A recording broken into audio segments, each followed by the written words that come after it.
غزہ میں اسرائیلی حملوں سے 1,11,500 فلسطینی شدید زخمی ہو گئے۔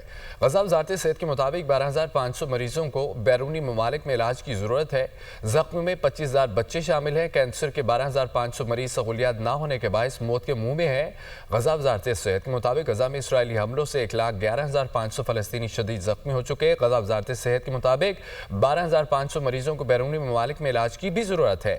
زخمیوں میں 25,000 بچے شامل۔ کینسر کے 12,500 مریض سہولیات نہ ہونے کے باعث موت کے منہ میں ہیں۔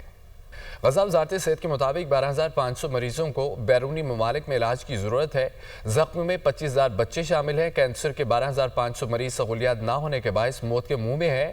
غزہ وزارت صحت کے مطابق غزہ میں اسرائیلی حملوں سے 1,11,500 فلسطینی شدید زخمی ہو چکے۔ غزہ وزارت صحت کے مطابق 12,500 مریضوں کو بیرونی ممالک میں علاج کی بھی ضرورت ہے۔ زخمیوں میں 25,000 بچے شامل۔ کینسر کے 12,500 مریض سہولیات نہ ہونے کے باعث موت کے منہ میں ہیں۔